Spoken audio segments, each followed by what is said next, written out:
All rise, veuillez vous lever.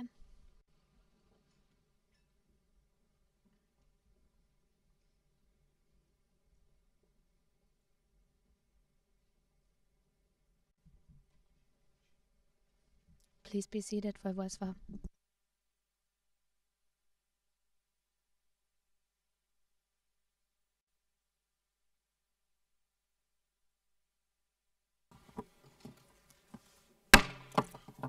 L'audience est reprise. Rebonjour à toutes et à tous. Rebonjour, monsieur le procureur adjoint. Je voudrais, au nom de la Chambre, chaleureusement saluer la présence de son Excellence Madame la ministre Rose Mutombo, ministre de Justice et garde de Sceaux de la République démocratique du Congo. La République démocratique du Congo est un État parti qui est très important pour ces pays pour deux raisons, à mon avis. D'abord, pour la coopération. Nous entretenons une très bonne coopération avec cet État. C'est pour cela que Madame la ministre est ici. Et deuxièmement, sur le plan symbolique.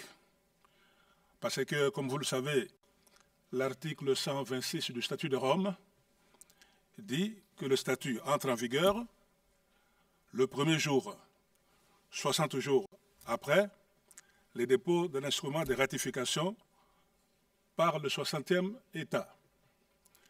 Et en ce qui nous concerne, la République démocratique du Congo avait déposé son instrument de ratification le 11 avril 2002. Et si vous faites le calcul, 60 plus 60 jours et le premier jour après, c'est le 1er juillet 2002, le statut de Rome est entré en vigueur. Et sur le plan symbolique, nous saluons donc la République démocratique du Congo également. Mais je n'oublie pas, parce que M. le procureur adjoint est ici, que le premier État à avoir ratifié le statut de Rome, c'est le Sénégal. À tout seigneur, tout honneur. Voilà. Nous revenons donc à nos moutons. Je vais passer la parole au bureau du procureur pour la suite des conclusions finales. Monsieur le procureur adjoint, vous avez la parole, s'il vous plaît. Merci beaucoup, Monsieur le Président, Mesdames les juges. Avant de repasser la parole au premier substitut, M. Duterte, je voudrais signaler le renforcement de notre bureau par la présence du procureur Karim Khan, donc, qui vient d'arriver et donc qui a tenu à être présent à cette audience de conclusion finale. Je vous avais aussi signalé que Mme Diane Lupin, qui a été part du procès, nous rejoindrait. À présent, ces choses faites. Monsieur le Président. Merci beaucoup, Monsieur le procureur adjoint. Évidemment, c'est un honneur pour nous d'avoir dans cette salle d'audience Monsieur le procureur lui-même. Monsieur le procureur, la Chambre vous salue très chaleureusement. Et nous prenons note également de la présence de Mme Luping. Maître Nsita, je vous vois debout. De quoi s'agit-il? Oui, Monsieur le Président, je vous remercie de me passer la parole. Comme nous l'avons annoncé au début de l'audience, que notre confrère Maître Sédou Doumbia nous rejoindra en cours de la session. Donc, il est parmi nous depuis la première session. Malheureusement, je n'ai pas voulu interrompre Monsieur le procureur qui présentait sa cause. Et je profite de l'occasion maintenant pour présenter Maître Sédou Doumbia. Je vous remercie. Merci beaucoup, Maître Sita. Au nom de la Chambre, je salue la présence de Maître Doumbia que je vois debout. Maître Doumbia, vous avez la parole si vous voulez vous exprimer.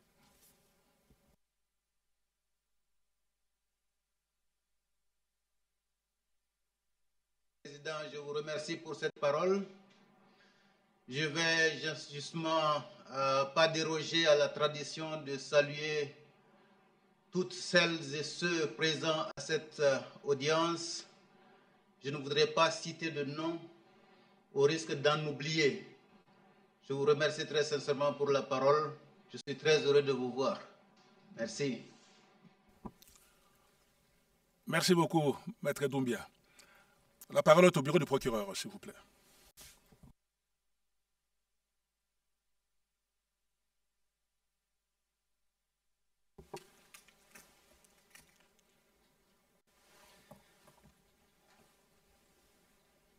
Merci, Monsieur le Président. Monsieur le Président, Mesdames les juges, juste avant la pause, j'évoquais le fait que Alassane, l'accusé, était un personnage important, voire même central, de la police islamique.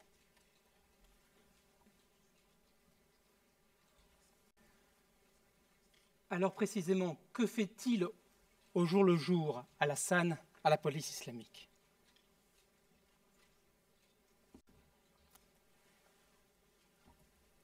Il reçoit les plaintes,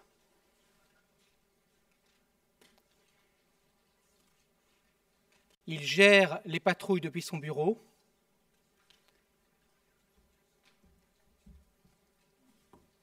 il patrouille lui-même,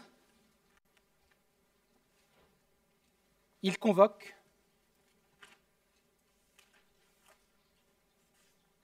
il fait des arrestations, il interroge des personnes arrêtées,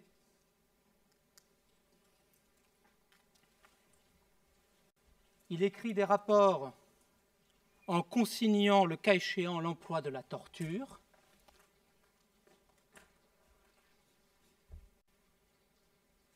Il écrit les décisions de renvoi au tribunal.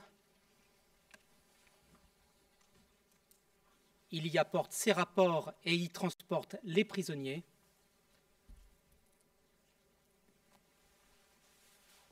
Il ramène ensuite ces derniers en prison et visite parfois la prison, l'inspecte. Et comme on l'a vu, et on le reverra encore, il prend sa part à l'exécution des sévices et châtiments violents assénés aux victimes. Et en plus de tout ça, il fait la communication pour la police et Ansardine Hakmi en donnant certaines interviews. Toute chose, Monsieur le Président, Mesdames les juges, qui participe de la mise en œuvre du dessein commun d'Ansardine et d'Hakmi, consistant à contrôler la population et lui imposer sa vision idéologique et religieuse. En résumé, du début à la fin, Alassane est personnellement impliqué dans toutes les tâches, je dis bien toutes les tâches, remplies par la police islamique dans la répression des habitants.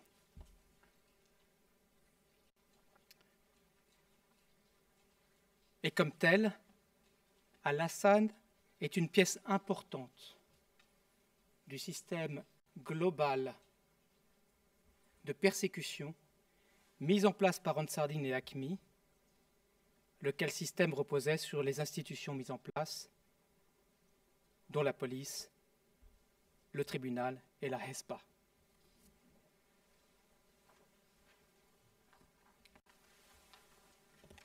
Je l'ai annoncé, Alassane gère les interventions depuis son bureau. J'en veux pour preuve une vidéo du 5 octobre 2012, filmée dans les locaux du gouvernorat, qui est le second siège de la police islamique, comme vous le savez. Alassane y déclare en arabe, je cite la traduction faite en français, ouvrez les guillemets, il y a des voleurs du côté de Bir. Maintenant, les gens nous appellent.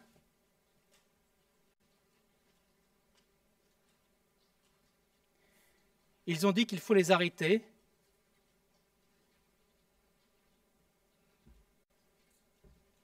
Il a dit qu'il y avait des voleurs et les gens ont attrapé des voleurs du côté de Bir. Je vais vous montrer cette vidéo, sans la traduction puisque je viens de le dire, où on voit Alassane, le talkie-walkie à la main, un téléphone dans l'autre main, manifestement en train de gérer ce qu'on appellerait une permanence de la police. C'est le document 11 sur la liste des exhibits.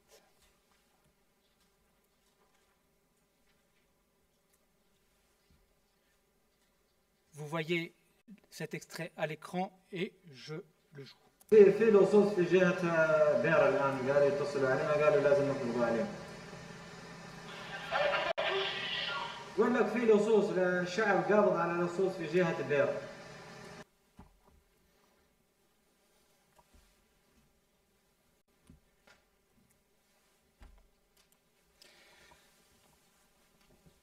Alassane poursuit ensuite, Monsieur le Président, Mesdames les juges, en soulignant bien que les gens ont appelé son numéro à lui. C'est dire s'il est connu, Alassane.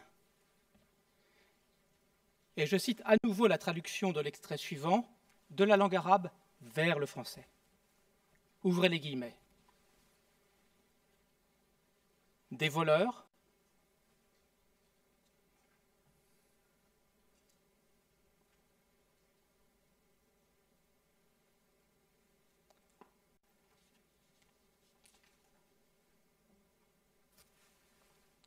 je vois qu'il y a un petit problème de traduction. Je vais répéter. On voit ensuite Alassane qui poursuit en indiquant qu'il a été appelé sur son numéro. Et il dit, je cite, ouvrez les guillemets, des voleurs, il paraît que des voleurs ont volé du bétail du côté d'Arabella, un peu loin d'ici, à peu près 60 km. Ils les ont ramenés au souk de Bir. Les gens les ont arrêtés et nous ont appelés.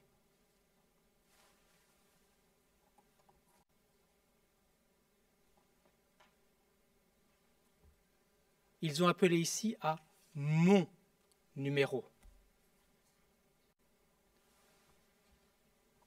Fin de citation. Je passe ce second extrait sans traduction puisque je viens de dire les propos d'Alassane.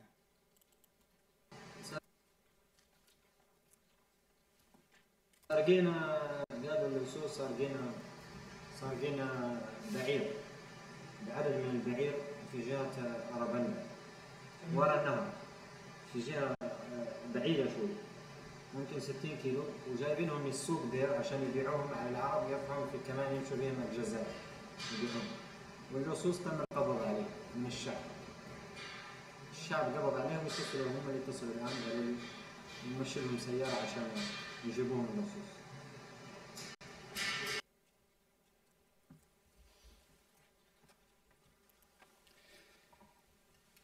C'est assez explicite et on constate au passage, Monsieur le Président, Mesdames les juges, que le rayon d'action de la police est assez élargi sur le plan géographique puisque ça va jusqu'à au moins Ber. Alors, je sais que la défense a pu prétendre au cours de cette affaire que M. Alassane n'est qu'un interprète, mais en regardant ces images, je ne pense pas partager l'avis de la défense.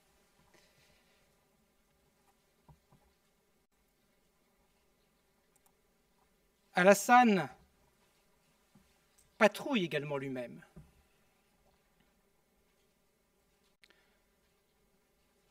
Le témoin P641 vous l'a expressément dit.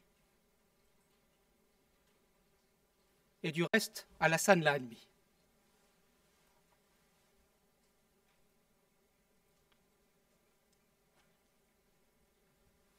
Alassane, comme je l'ai annoncé, fait aussi des arrestations. Là encore, le témoin P641 mentionne qu'Alassane arrête les gens. Et Alassane accusé lui-même l'a admis.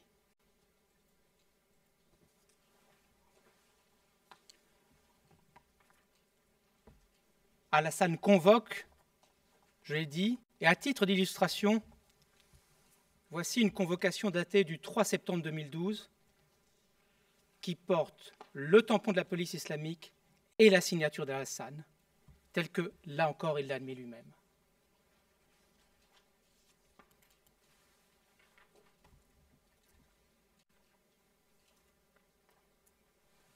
Vous voyez sur votre écran cette convocation avec le tampon bleu en bas au milieu et la signature de l'accusé inscrite par-dessus.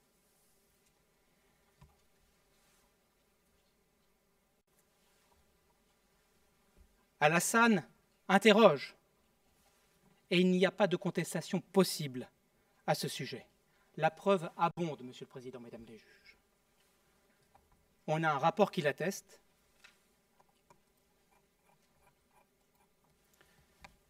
Un rapport daté assez tôt au cours de l'occupation, puisqu'il porte la date du 23 mai 2012.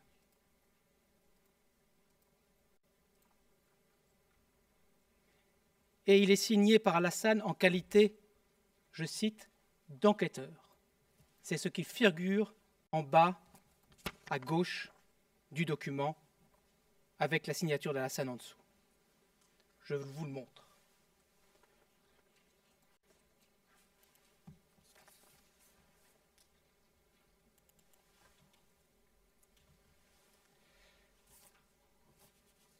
Vous voyez ce document et effectivement, tout à gauche, il est marqué « enquêteur ». Al-Hassan a reconnu que c'est son écriture et sa signature sur ce document. Et différents témoins confirment qu'Al-Hassan fait des interrogatoires. Par exemple, D0605, qui est un témoin appelé par la défense elle-même. Il a donné des détails précis concernant une affaire de viol où Al-Hassan a conduit l'interrogatoire. Mais c'est également confirmé par les témoins de l'accusation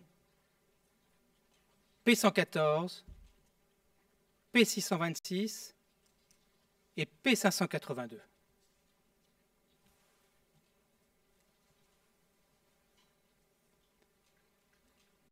Al-Hassan gère les patrouilles, Al-Hassan patrouille, Al-Hassan convoque, Al-Hassan interroge, Al-Hassan rédige et signe tous les rapports de la police islamique, en mentionnant au besoin l'usage de la torture.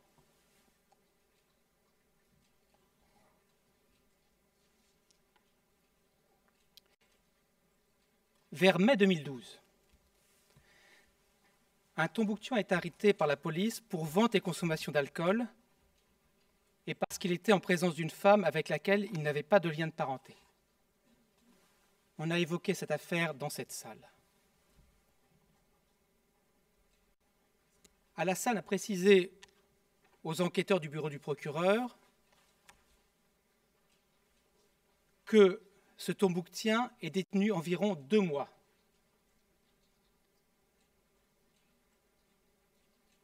Et il est torturé pour lui faire avouer le nom de la personne qui lui a fourni l'alcool. C'est écrit en toutes lettres par Al-Hassan, qui rédige et signe le rapport de la police à cet effet le 16 juillet 2012. Al-Hassan note spécifiquement que l'individu en question a été, ouvrez les guillemets, interrogé et torturé, mais en vain. Fermez les guillemets. Je vous montre brièvement ce document et sa traduction qui correspond à l'item 14 de notre liste.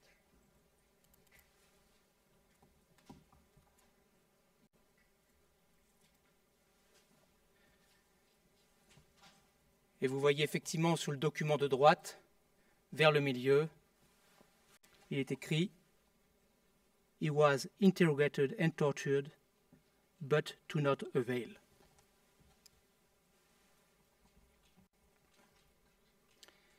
2 témoins de l'accusation ont reconnu le tampon de la police islamique et la signature d'Alassane. Alassane lui-même a du reste reconnu qu'il a écrit et signé ce document.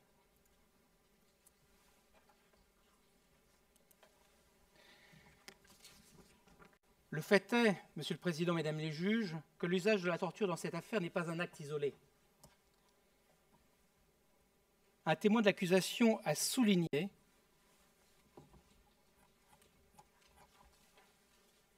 que la police a recours à la torture dans certains cas.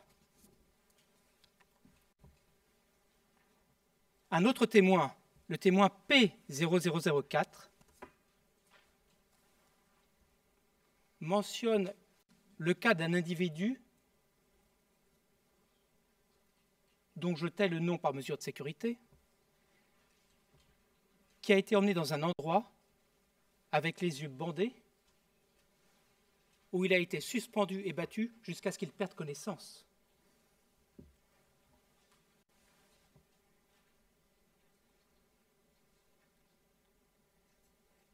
Et Alassane nous explique les cas d'usage de la torture par la police. Il l'a fait aux enquêteurs du bureau du procureur. Il a dit que si une personne refuse de confesser les faits dans une affaire concernant des biens publics ou de l'argent, il faut, je cite, ouvrez les guillemets,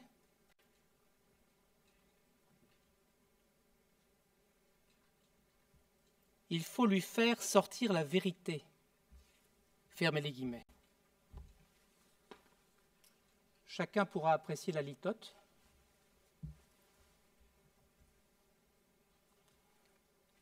Alassane continue en disant que si le suspect ne fait pas des aveux après avoir été avisé de le faire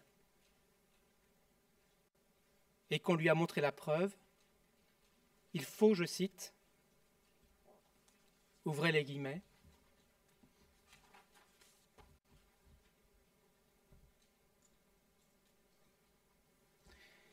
il faut la menace, normale comme menace,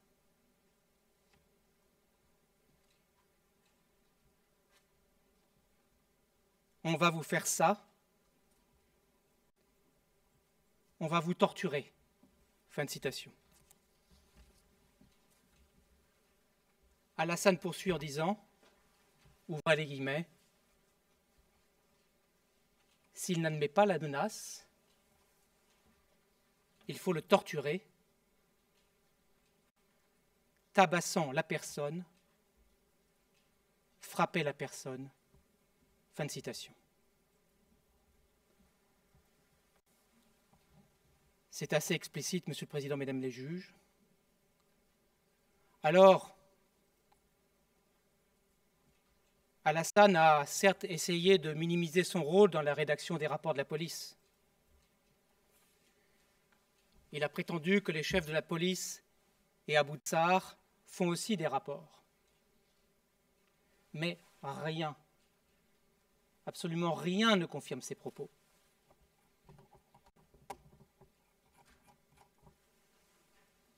L'accusation a saisi de nombreux documents signés ou non signés à la BMS et à l'hôtel La Maison. La BMS étant le siège de la police, l'hôtel La Maison le siège du tribunal. Tous les documents de la police signés par l'accusation, que l'accusation a pu saisir, je dis bien tous les documents signés que l'accusation a pu saisir, portent la signature d'Alassane. Aucun rapport ne porte la signature de Khaled, un des émirs de la police, ou d'Abu Dar. Notre expert en documents P621 n'a relevé aucune trace de manipulation frauduleuse sur ces rapports.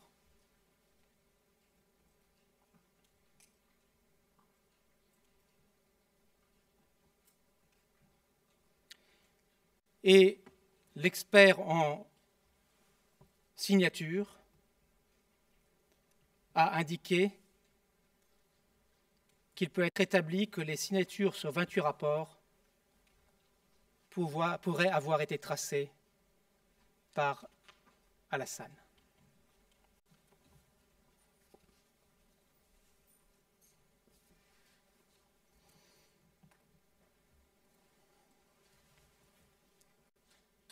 Alassane rédige donc tous les rapports et il fait aussi les renvois des affaires au tribunal.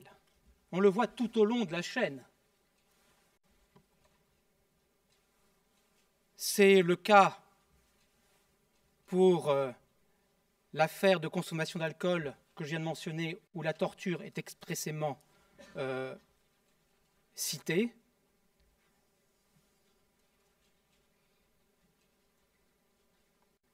Mais Alassane le fait dans toutes les affaires. Adultère, trafic de cigarettes, pratique de la magie,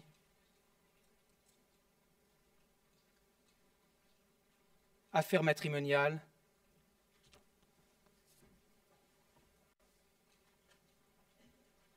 contact entre hommes et femmes, et j'en passe.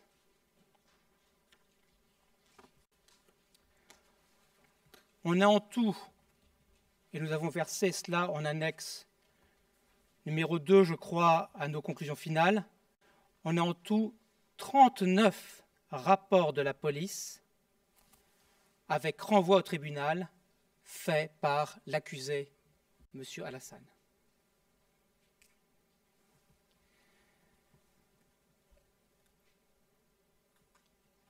Et j'ai dit qu'on voyait M. Alassane tout le long de la chaîne de répression.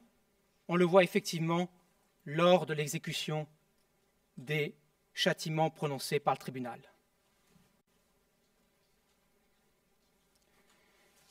Et je vous avais montré tout au début de mes réquisitions la vidéo du 16 juillet 2012.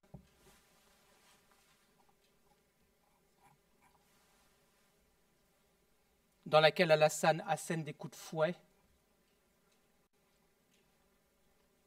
à deux pauvres individus. Et ce n'est pas le seul exemple. En voici d'autres, Monsieur le Président, Mesdames les juges.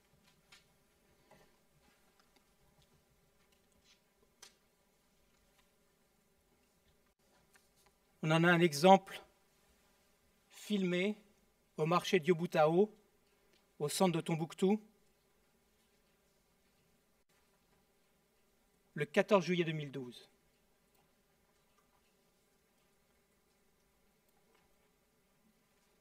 Abou Bakar, surnommé Faroun, Radouane, Tala et Alassane sont présents sur place. Ce jour-là, Alassane escorte le condamné.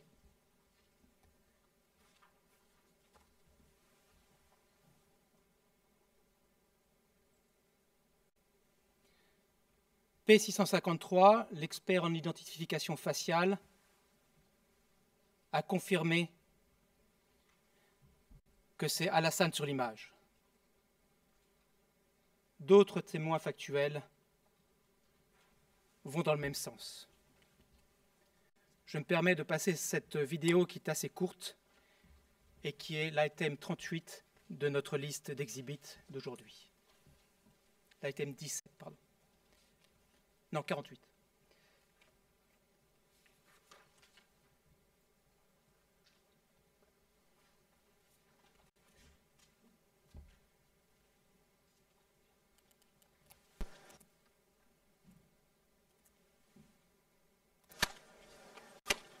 Nous voyons là Abou Bakar asséner les coups.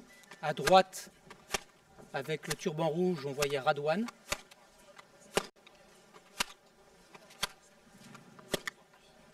Derrière, avec un boubou rouge, on voit Abou Tala, chef des bataillons de sécurité. Et Alassane va apparaître dans l'écran en venant de la gauche.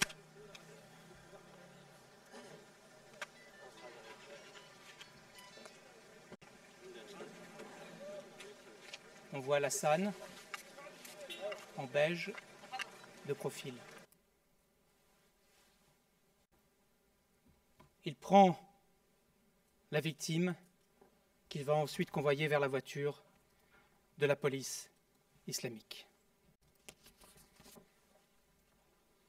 Et vous n'avez pas manqué, Monsieur le Président, Mesdames les juges, d'entendre au son la violence des coups assénés.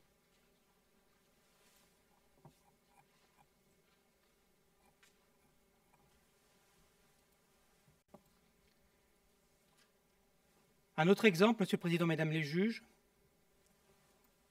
on est là à la mi-octobre 2012.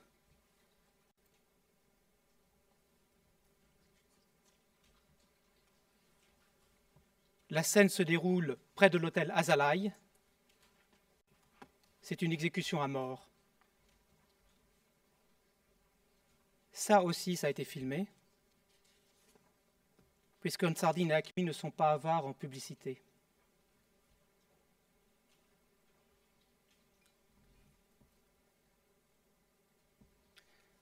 La police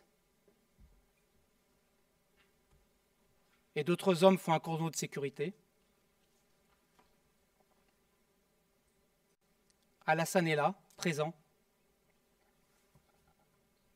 Des témoins, tels que P65, l'ont reconnu.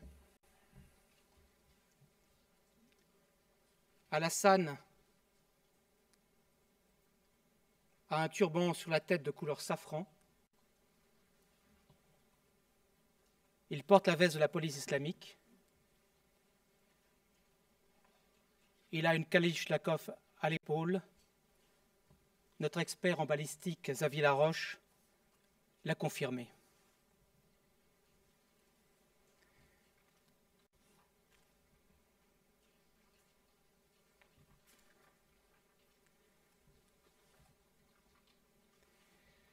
Et je vais vous montrer une capture d'écran qui montre Alassane de face, près du véhicule de la police islamique, qui porte le slogan d'Akmi sur la vitre, arrière droite. C'est l'item 64 de la liste.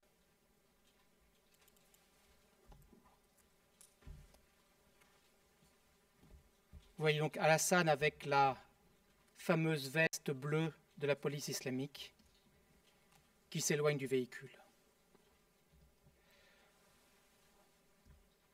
Le condamné est tout naturellement en état de choc. Il chancelle quand il marche. C'est sa dernière heure. Et qui va l'escorter à l'endroit où il va faire sa dernière prière? C'est Alassane. Et je passe l'extrait qui se passe de commentaires, qui est l'item 67 de la liste.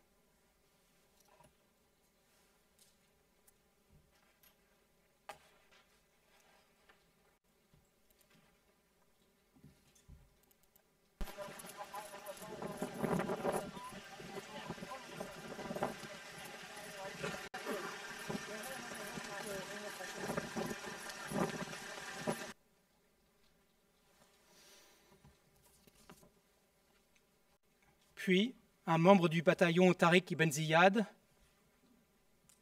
va tirer dans le dos de la victime, mais il ne va pas mourir sur le coup. Comme si cela ne suffisait pas, il va encore agoniser longuement.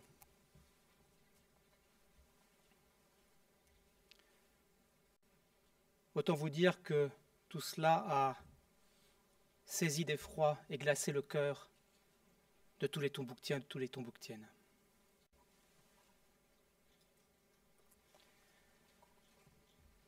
Dernier exemple que je vous montre, un mois plus tard,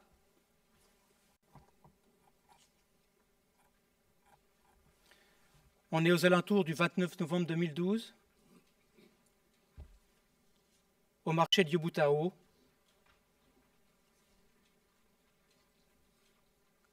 au Triangle, non loin de la BMS, Banque malienne de solidarité. Ce jour-là, ce sont 3 couples qui sont flagellés pour adultère. Et ce ne sont pas moins de 600, je dis bien 600 coups de fouet qui sont donnés ce jour-là. Alassane avait établi le rapport de police pour l'un des couples, les 2 autres venaient de la SBA. Il a reconnu avoir rédigé et signé ce rapport. et c'est corroboré par notre expert en signature P0620. Nous vous avons déposé au dossier une photographie de cet événement, vous vous en souvenez, Monsieur le Président, Mesdames les juges. Elle montre Alassane sur le lieu des faits. Plus exactement, on voit sa tête qui dépasse de l'épaule d'une des victimes. Et il a été reconnu par 4 témoins, dont P654, P638 et P582. Il a du reste lui-même admis que c'était lui sur la photographie et qu'il avait aussi donné une partie des 600 coups de fouet ce jour-là. Je vous montre cette image qui est à la liste au numéro 74.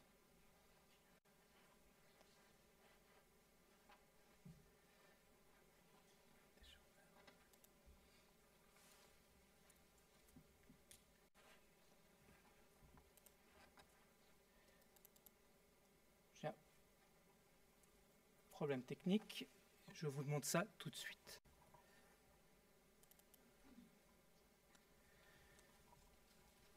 Et donc vous voyez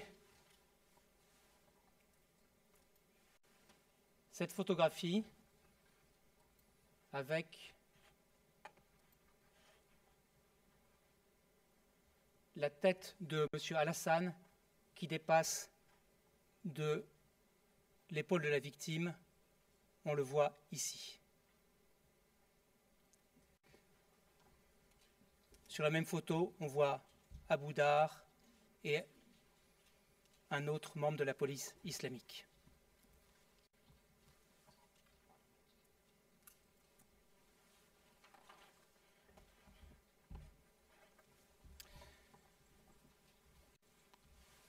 Laissez-moi, à ce stade, citer, Monsieur le Président, Mesdames les juges, le témoin P65.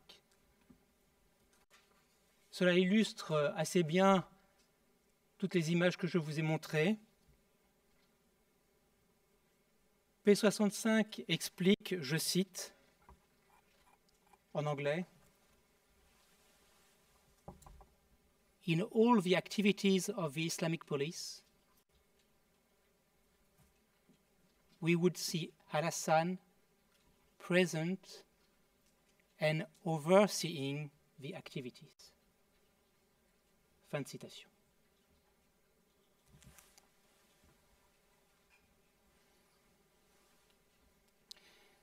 Quand on voit tout cela, Monsieur le Président, Mesdames les juges, il n'est pas étonnant que le numéro personnel d'Alassane ait trôné à l'époque en bonne place sur le fronton de la police islamique à la BMS.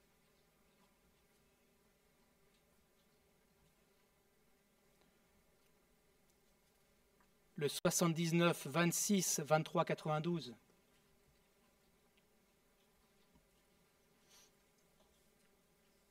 Souvenez-vous de la vidéo que j'ai passée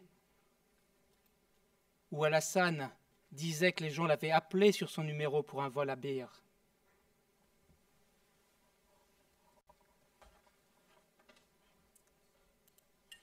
Et je vais vous montrer une image qui l'illustre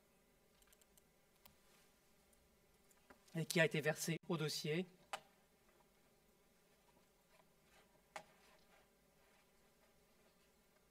Si j'arrive à faire défiler vers le bas. On voit le fronton de la police islamique à la BMS et dessous, très exactement ici, le numéro personnel d'Alassane. Et comment sait-on que c'est son numéro personnel ?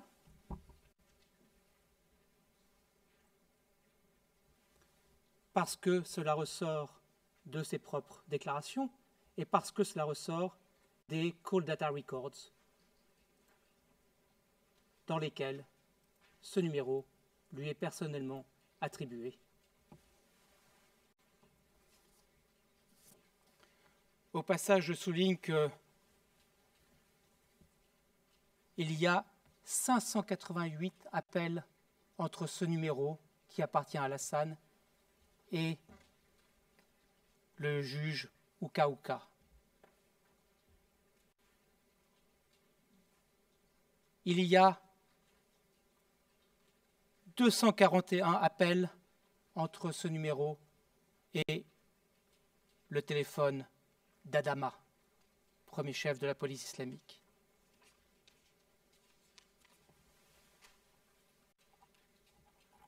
Il y a 225 appels entre ce numéro et celui de Sanda Oulboumama, le porte-parole d'Ansardine.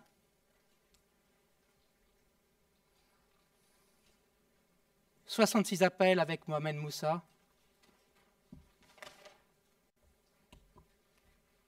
21 avec Yahya Abou al-Haman, le chef du bataillon Al-Fourkan.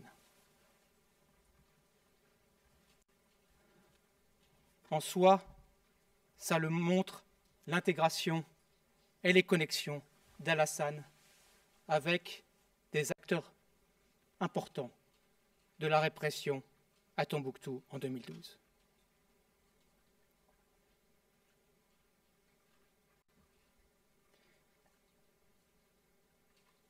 Et il n'est pas non plus étonnant, au regard de toutes ces données, qu'Alassane soit considéré par beaucoup comme le commissaire. De nombreux témoins le disent, et pour cause, le commissaire Alassane est omniprésent et s'occupe de tout.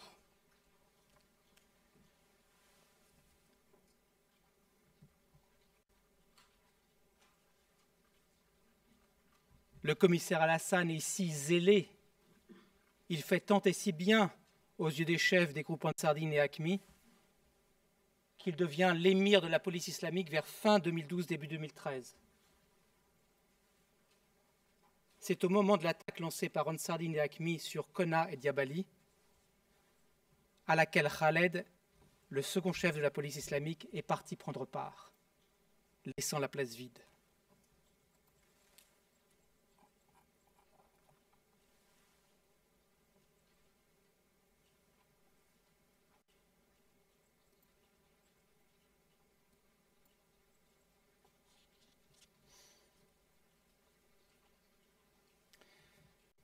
Un témoin appelé par l'accusation confirme en effet qu'Alassane a pris du galon et est devenu le chef.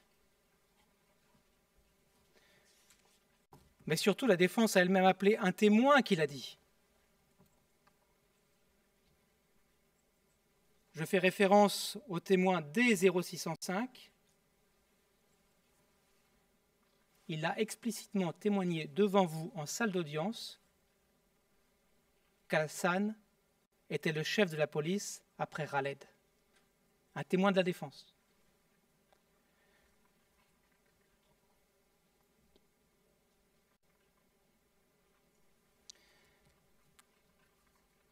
On l'a vu, l'accusé traite souvent avec le tribunal, et aussi bien, Monsieur le Président, Mesdames les juges, permettez-moi de développer quelques éléments sur ce tribunal qui fait l'objet d'une charge pour lesquelles Alassane est poursuivi.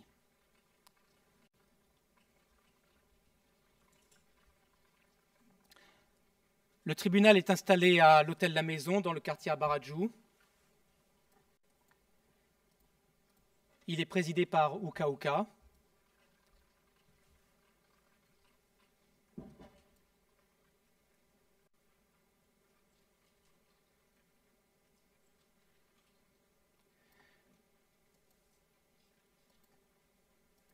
Ce n'est pas un tribunal régulièrement constitué, Monsieur le Président, Mesdames les juges, assorti de garanties généralement reconnues comme indispensables pour un procès équitable.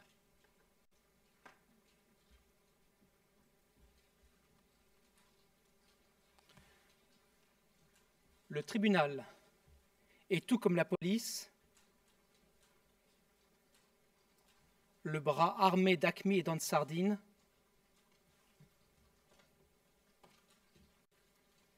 ces deux groupes n'ont pas pour objectif de mettre en place un mécanisme de justice indépendant et impartial.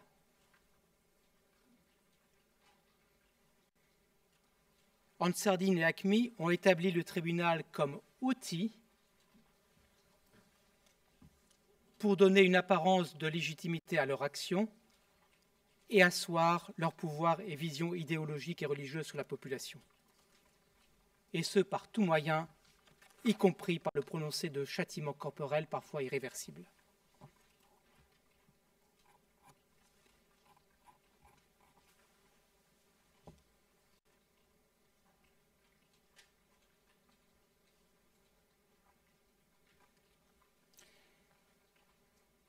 Et par exemple, un témoin a expliqué qu'Ansardine et AQMI espéraient un cas qui répondrait à leurs yeux aux critères requis pour l'amputation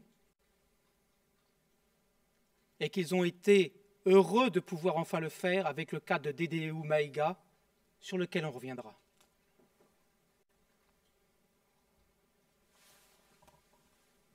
Autrement dit, le tribunal était une façade qui cachait le fait que les principaux membres d'Ansardine et d'AQMI prenaient les décisions en toute entente avec Uka Uka et l'implication de ce dernier.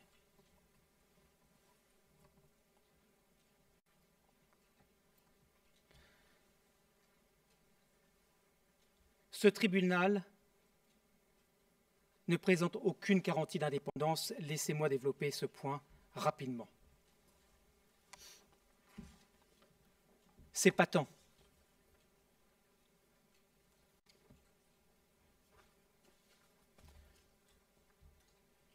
Le tribunal est largement composé de membres ou sympathisants d'AQMI qui exercent pour la plupart des fonctions exécutives au service de leur vision et instrumentalisent constamment et systématiquement le tribunal à cette fin.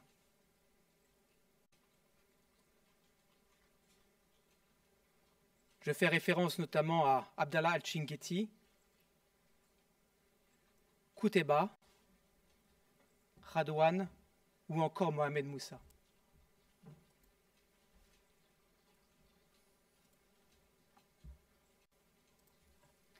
Mais commençons par le juge-président lui-même, Uka Uka.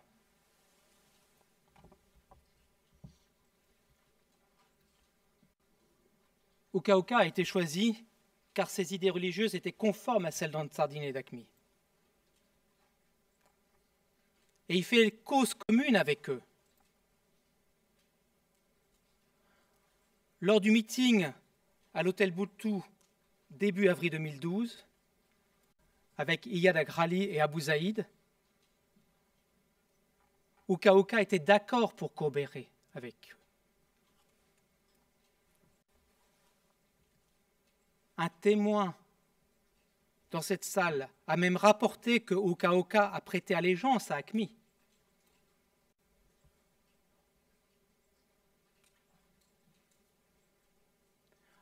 Prêter allégeance, c'est s'engager à obéir.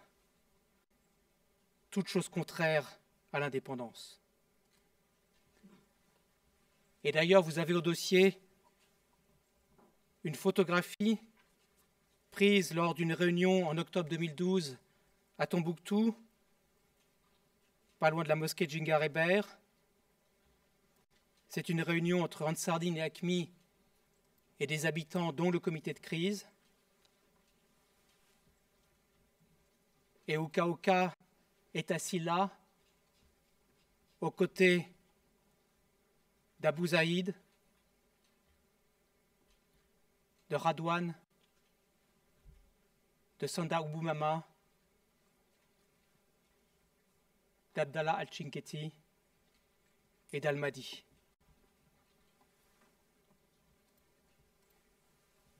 Si on voulait une preuve de caution et de soutien de Uka Uka au groupe, il n'y en a pas de meilleur.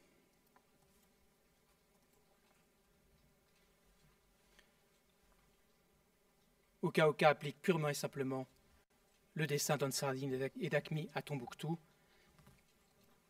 Et d'ailleurs, je vous montrerai une image qui ne trompe pas. Tout à l'heure, le drapeau d'AQMI flotte au-dessus de sa tête dans la salle du tribunal qu'il préside.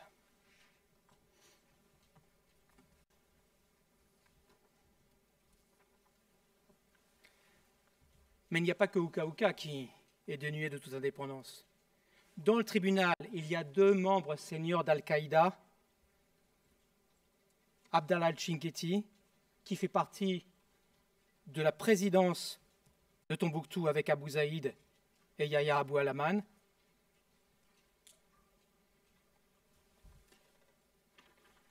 et il y a Kouteba al-Naoman, juge d'Aqmi et membre du bataillon Al-Forkan. Ces 2-là, on le sait, ont une influence majeure sur l'activité et les décisions du tribunal. 2 témoins, un témoin de la défense D0202 et un témoin de l'accusation P0626, notamment, ont témoigné à ce sujet.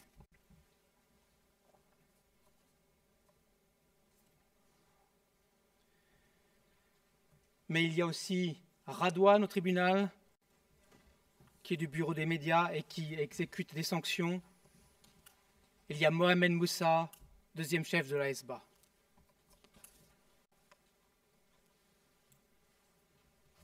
Plus encore, on sait que Iyad et Abou Zaïd intervenaient dans les décisions du tribunal. Notamment,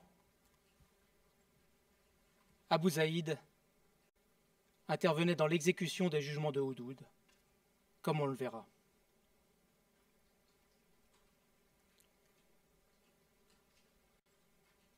Alors le tribunal n'est pas indépendant, mais il ne respecte pas non plus les garanties processuelles minimales exigées selon les standards du droit international.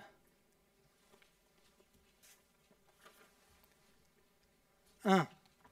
Pas d'accès au juge pour contester la décision de détention provisoire à la police.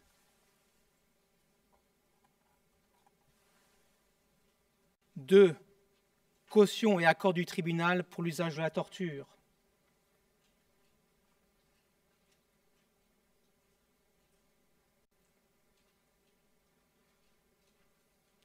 3. Comportement intimidant des juges.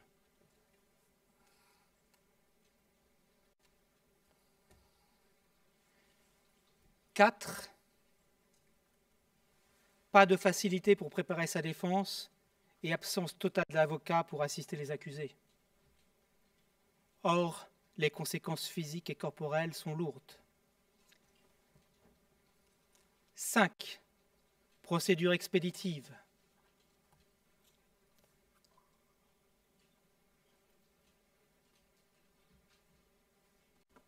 6.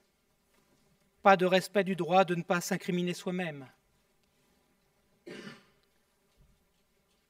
7.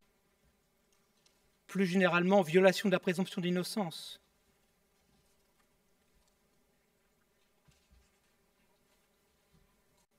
8. Application rétroactive des règles.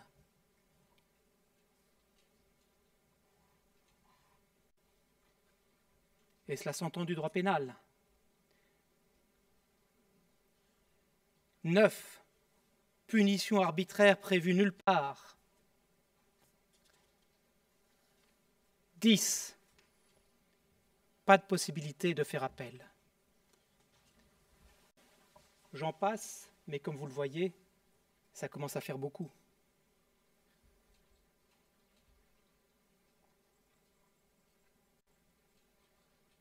Je prends juste 3 aspects très rapidement.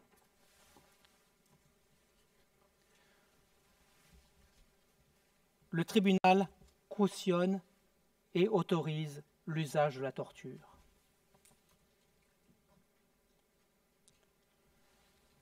Vous vous souvenez de l'affaire d'Alcool dans laquelle la torture a été utilisée par la police et j'ai montré le rapport signé par Alassane et rédigé par lui.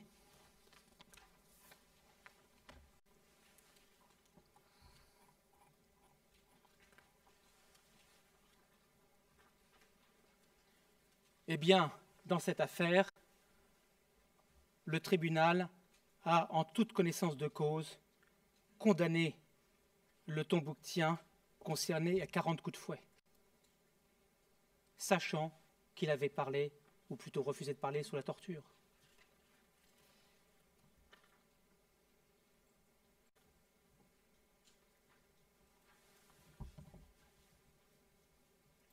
Mais plus encore, le tribunal ne fait pas que cautionner et entériner l'usage de la torture.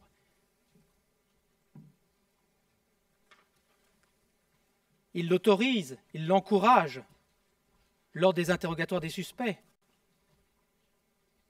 Le témoin 626 a témoigné à ce propos.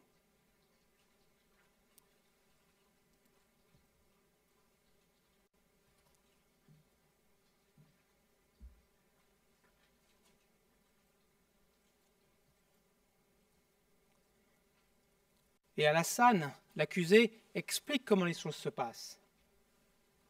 Il a expliqué aux enquêteurs du bureau du procureur que la police contacte le tribunal quand il souhaite torturer quelqu'un, et cela peut être autorisé.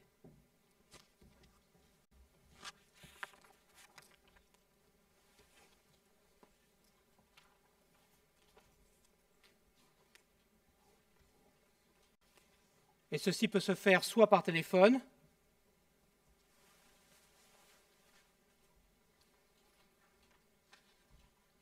mais également par écrit, visiblement à l'initiative même du tribunal.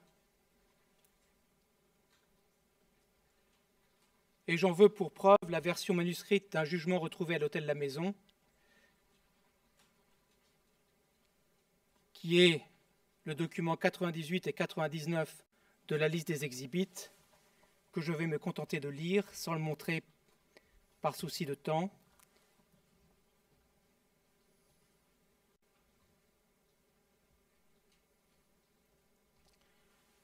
Ce jugement mentionne, je cite, ouvrez les guillemets, « The suspect shall be kept in detention at the location pending the investigation,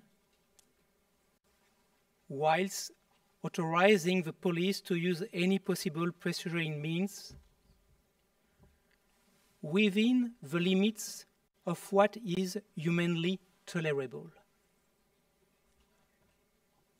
Fin de citation. Ça laisse beaucoup de marge pour les exactions de la police, Monsieur le Président, Mesdames les juges.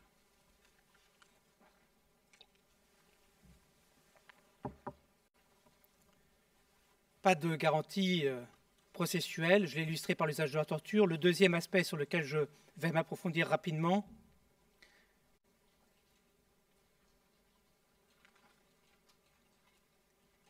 c'est que les justiciables n'ont pas les facilités nécessaires pour préparer leur défense.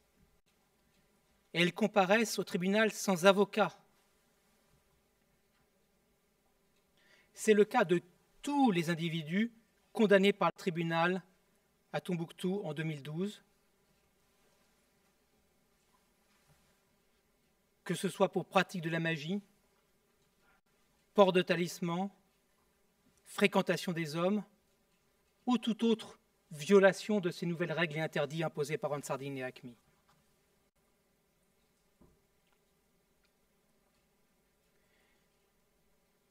Personne n'a les moyens de se défendre, personne n'a d'avocat, et il faut imaginer ce que ça signifie quand on est au tribunal. Et je vais vous montrer une photographie tirée d'un documentaire télévisé, pris au siège du tribunal.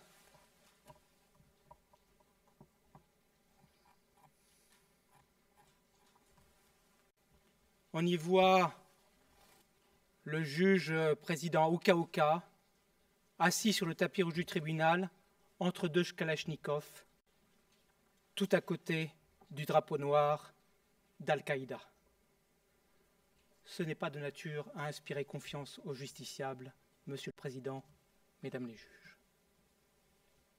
Item 75 sur notre liste.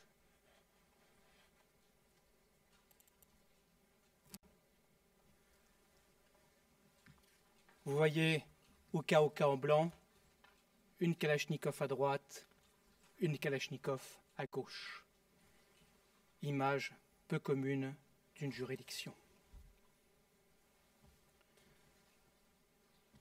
Troisième exemple parmi d'autres de non-respect des garanties procédurales.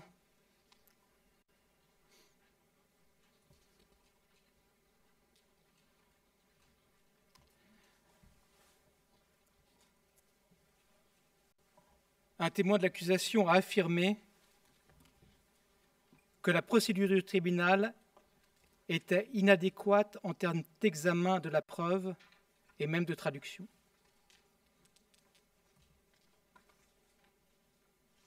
C'était dans cette salle, Monsieur le Président, Mesdames les juges. Je vous rappelle ces propos, et je cite, ouvrez les guillemets.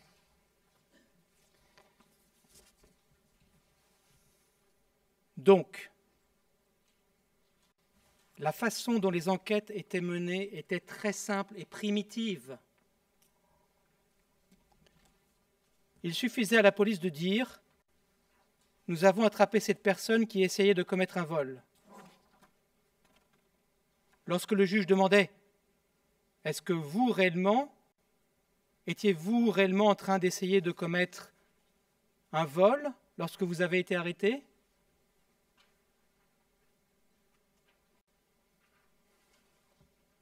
Il suffisait qu'il soit un petit peu hésitant ou qu'il parle de manière pas très convaincante pour que les juges les condamnent sur la base de la déclaration de la police.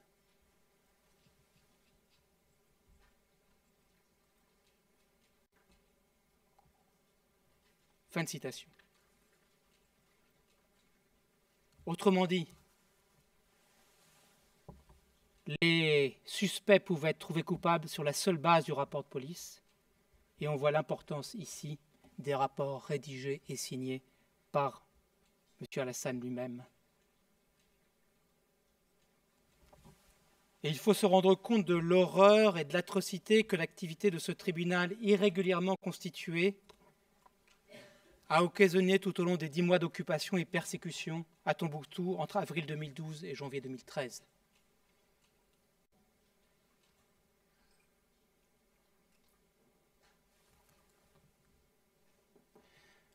Prenons le cas de Dédéou Maïga. En septembre 2012, le tribunal l'a condamné à l'amputation. La peine a été exécutée vers le 16 septembre derrière l'hôtel Azalaï.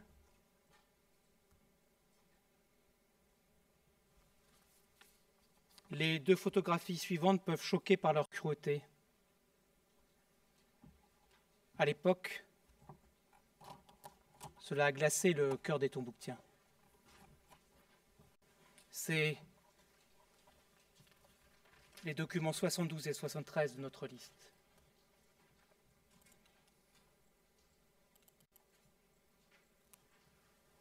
On voit sur la gauche le moignon de la main droite de Dédéou Maïga et sur la photographie de droite, une personne qui tient sa main coupée.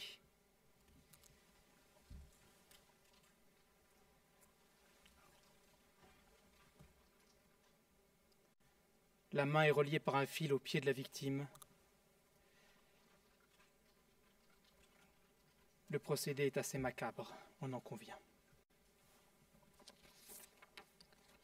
Et qui avait arrêté Dédéou Maïga, Monsieur le Président, Mesdames les juges? C'est précisément Monsieur Alassane et Adama, le premier chef de la police islamique. Toujours en termes d'atrocité,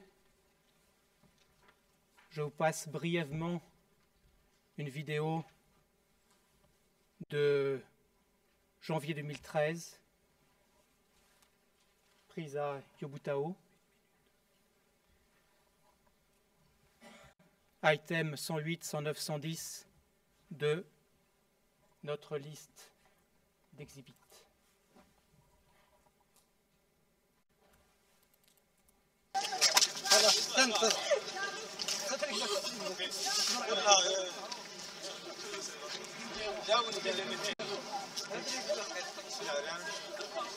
بس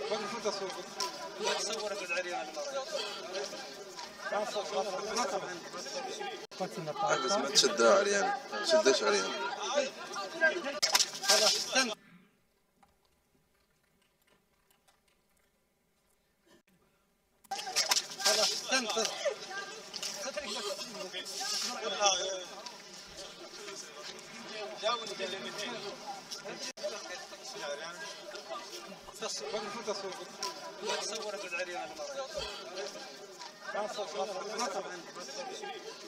بس ما تشدها عريان، ما تشدهاش عريان.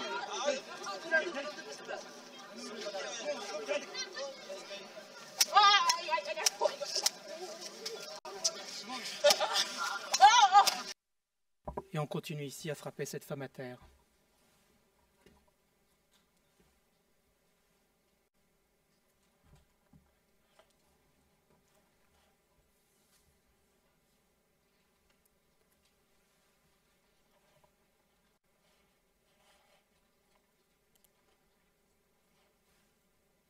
Un instant.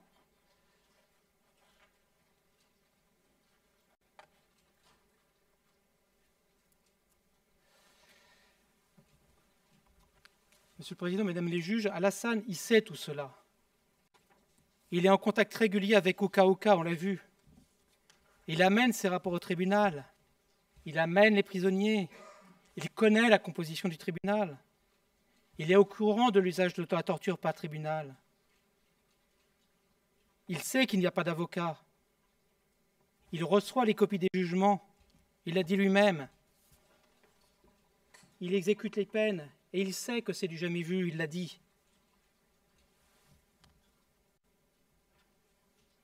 Et il sait aussi parfaitement que le tribunal n'est pas indépendant. Il a déclaré aux enquêteurs du bureau du procureur, je cite, « Je pose toujours la question si tel ou tel jugement a eu lieu et quand est-ce que ça sera exécuté. On me dit qu'ils attendaient que ça soit approuvé par Abou Zaïd. » Fin de citation. C'est qu'il anticipe, M. Alassane, il est proactif. Il s'enquiert de savoir quand ça va être exécuté. Et s'agissant d'Abou Zaïd, il précise, je cite, ouvrez les guillemets, « L'émir intervient ou se mêle dans les affaires judiciaires. » Fin de citation. Il ajoute, ouvrez les guillemets, « Dans tous les cas de houdoud, l'exécution ne se fait qu'après l'ordre de cet émir. C'est considéré comme une intervention. » Autrement dit, Alassane sait qu'il n'y a pas d'indépendance de la justice. On vient de voir cette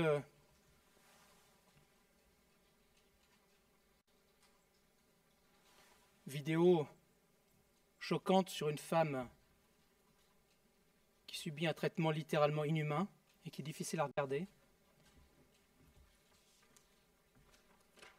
Et laissez-moi un peu développer la question des femmes et jeunes filles qui, il faut bien le dire, ont été les cibles premières d'Ansardine et Al-Hakmi à Tombouctou.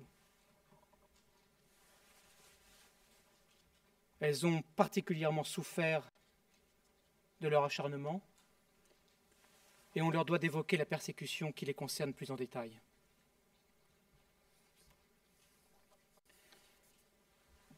Ansardine et Hakmi, Monsieur le Président, Mesdames les juges, vous l'avez vu, ont imposé des contrôles sévères sur presque tous les aspects de la vie des Tombouctiennes, et ce, quel que soit leur âge.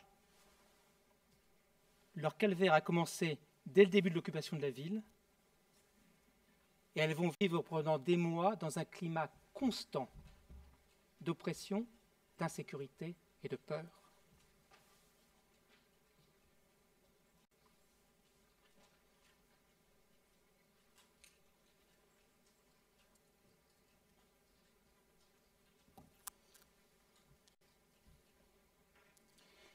Un témoin insider a déclaré que pour Ansardine et Hakmi, je cite, ouvrez les guillemets, « La femme doit rester à la maison et qu'elle doit s'occuper de la maison et des enfants.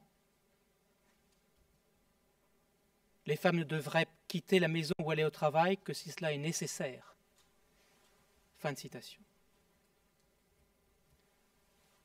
C'est en fait bien pire que cela, Monsieur le Président, Mesdames les juges.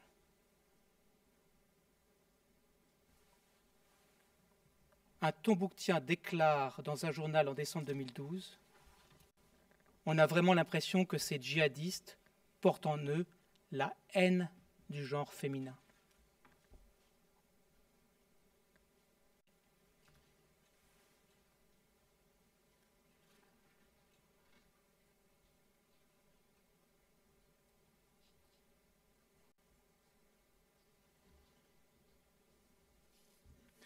Et les faits lui donnent malheureusement raison. En plus des restrictions applicables à tout le monde et que j'ai listées au début, telles qu'imposées par Ansardine et ACMI, ces deux groupes imposent aux femmes et jeunes filles de Tombouctou une multitude de mesures discriminatoires et restrictives de leurs droits et libertés.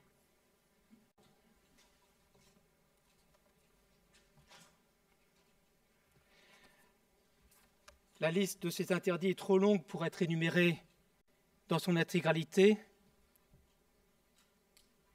Je cite simplement l'interdiction de porter des bijoux et des tenues traditionnelles,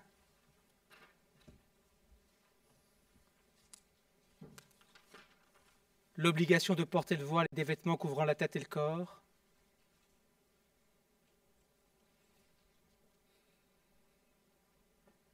l'interdiction d'être seule avec des hommes auxquels elles ne sont pas mariées,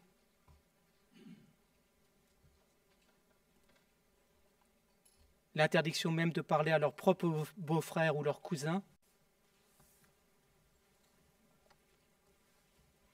l'interdiction de circuler librement la nuit,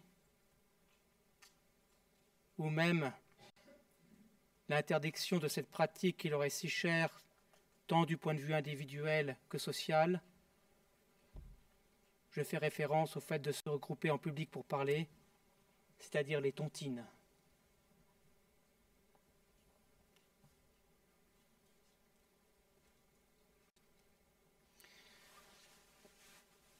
Ces règles, Monsieur le Président, Mesdames les juges, oui, Monsieur le Tertre. Je suis à votre disposition pour interrompre si c'est le moment. Non, évidemment, vous avez vos 4 heures, Oui.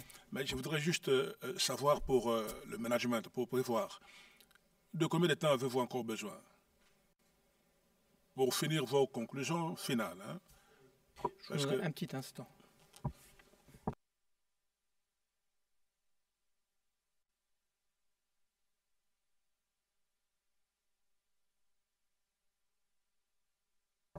Moins d'1 heure, Monsieur le Président. Très bien. Alors, dans ce cas, je pense que nous allons prendre notre pause déjeuner et nous reprendrons, comme d'habitude, à 14h30. Hein, c'est bien ça, Madame la greffière. Et puis, nous aurons donc devant nous 1h30 et puis vous verrez. Voilà. Alors, nous allons suspendre notre audience. L'audience est suspendue. All rise, veuve lever.